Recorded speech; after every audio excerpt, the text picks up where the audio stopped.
We'll capture it from there. Okay, take two, Mr. Melangala.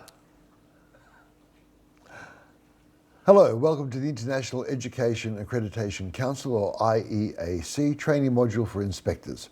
My name is Carl Menegella and I'm the Director of Accreditations at IEAC. Some of you may have been inspectors for other agencies, and if so, please forgive me as we go into some of the basics about being an inspector and the roles and expectations.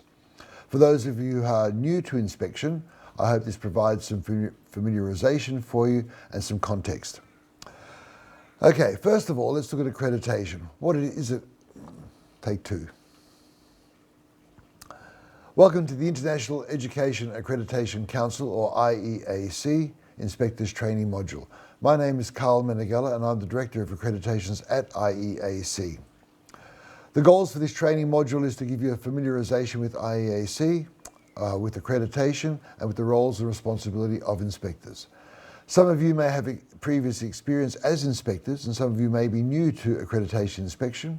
So please forgive me as I go into the basics of what accreditation is, the roles and responsibilities of an inspector, and the context and mindset of IEAC and what differentiates us from other accreditation agencies.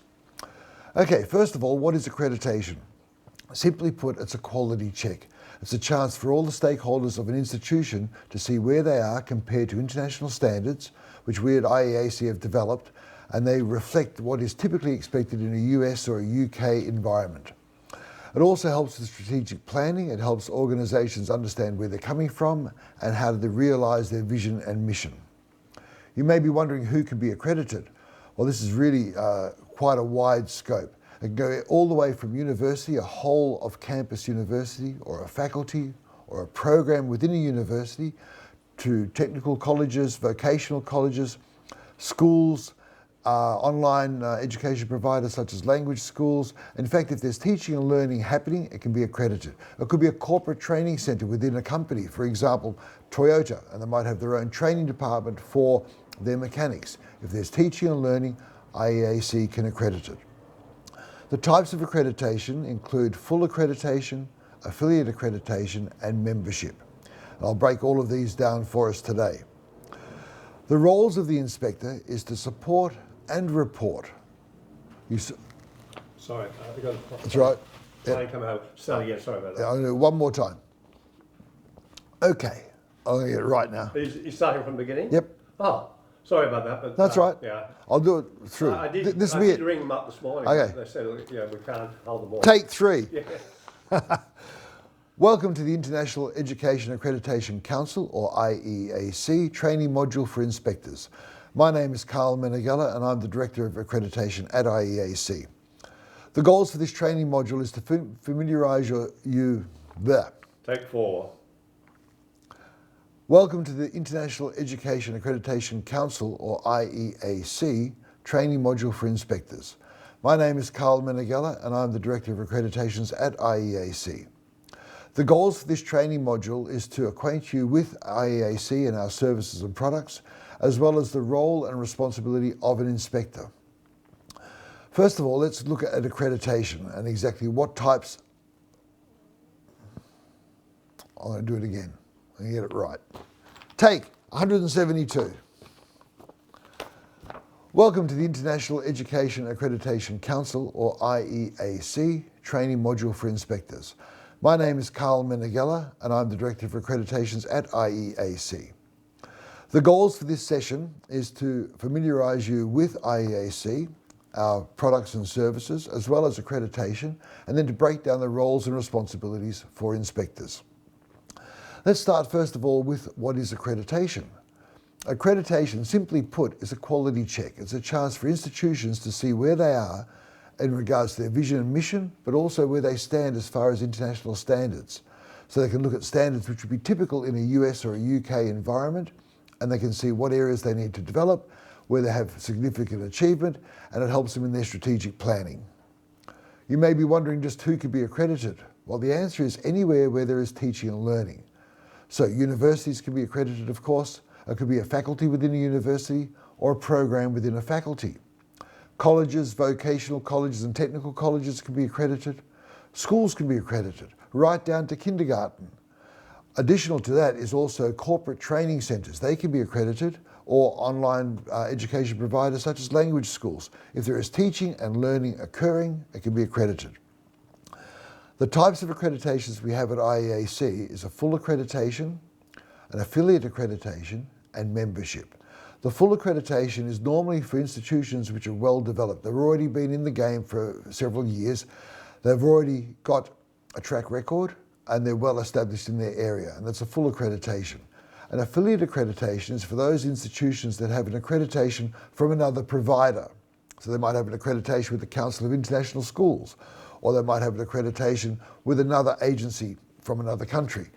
They can join IEAC as an affiliate, and that accreditation allows them to join in our networking, our webinars, and all the services we can offer. Finally is membership, and membership is typically for institutions which are just opening and starting. It's a chance for them to enjoy the benefits of IEAC membership while they prepare for accreditation. Okay, let's look at the roles of inspectors. First of all, there are two different types of inspectors. There's a support inspector, and as the name implies, he or she supports the senior inspector, which is called a reporting inspector.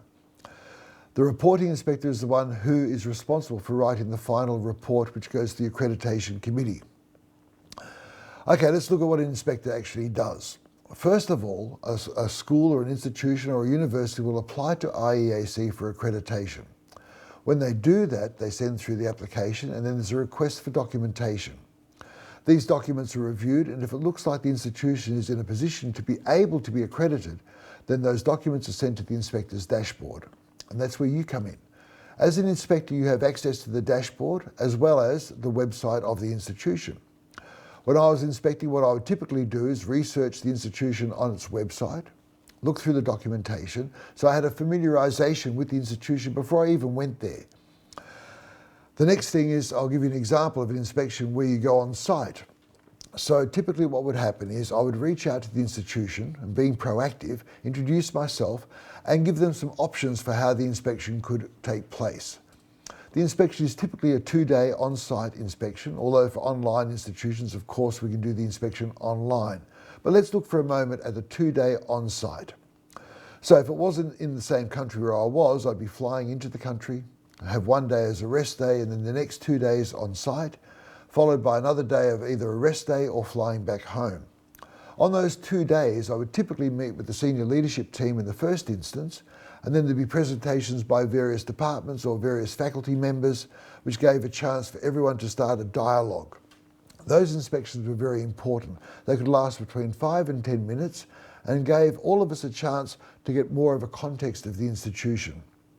So what I'd suggest to institutions when I first reached out to them was to have their faculty members or department heads or grade head of departments prepare a 5 to 10 minute PowerPoint, and not as a chance of an investigation, but more of a chance for a celebration of achievement, an identification of goals and future ambitions. Once this was done, the reporting inspector and the supporting inspector would get together and go through their notes over the 2 days and prepare a report. Also, they prepare a summary for the second day, normally the last session, back with the senior leadership team, giving a summary of their findings. Not the result of it, because that's up to the accreditation committee. Once the report was completed, it gets sent into IEAC and is put before the accreditation committee. The accreditation committee reviews the report, and then they make a decision, normally within 10 working days. Once that happens, there's a decision made and the institution is advised of that decision. For the inspector, the job is basically finished. You submit the report, submit your expenses, and IEAC refunds that, and you wait for the next job. However, there's a whole lot of value-adding opportunities. IEAC is able to help institutions with QS stars, Times Higher Education, World University rankings, applying for ISO certification, with CPD, professional development, and even accreditation of agents and teachers. So there are many, many things that we can help with. And I'd like to give you an example. Several years ago, I was in another country in Kurdistan, and they were having trouble with their teacher training. And they were a Montessori school, and they needed to have teachers experience in Montessori. There was another member who had a teaching college, which actually provided Montessori training. So by putting both of them together and helping them network, Both institutions benefited. That's exactly how we see IEAC, a chance for networking, a chance for collegiality, and a chance for growing together. We have inspectors all over the world. We have currently inspectors in Jordan, in Iraq, in Kurdistan, in Thailand, in Cambodia, India, and Sri Lanka. And I think this is another thing that differentiates us, is that we often have local native speakers who can grasp the nuance, who can grasp the conversations of what's happening. Lastly, I'd like to talk about the importance of you, the inspector. You are an ambassador for IEAC. It is imperative that you dress accordingly, act accordingly, enter with an open mind, understand that the context may be different to your home country, understand that the people you're meeting may come from different perspectives. You might be engaging with people in faculties of disciplines you have no familiarity with, but you still have an understanding of teaching and learning. At IEAC, we take pride that all of our inspectors have education foundations in their own CVs, and this allows us to be more resonant with the client, with the institution. We have more of an understanding.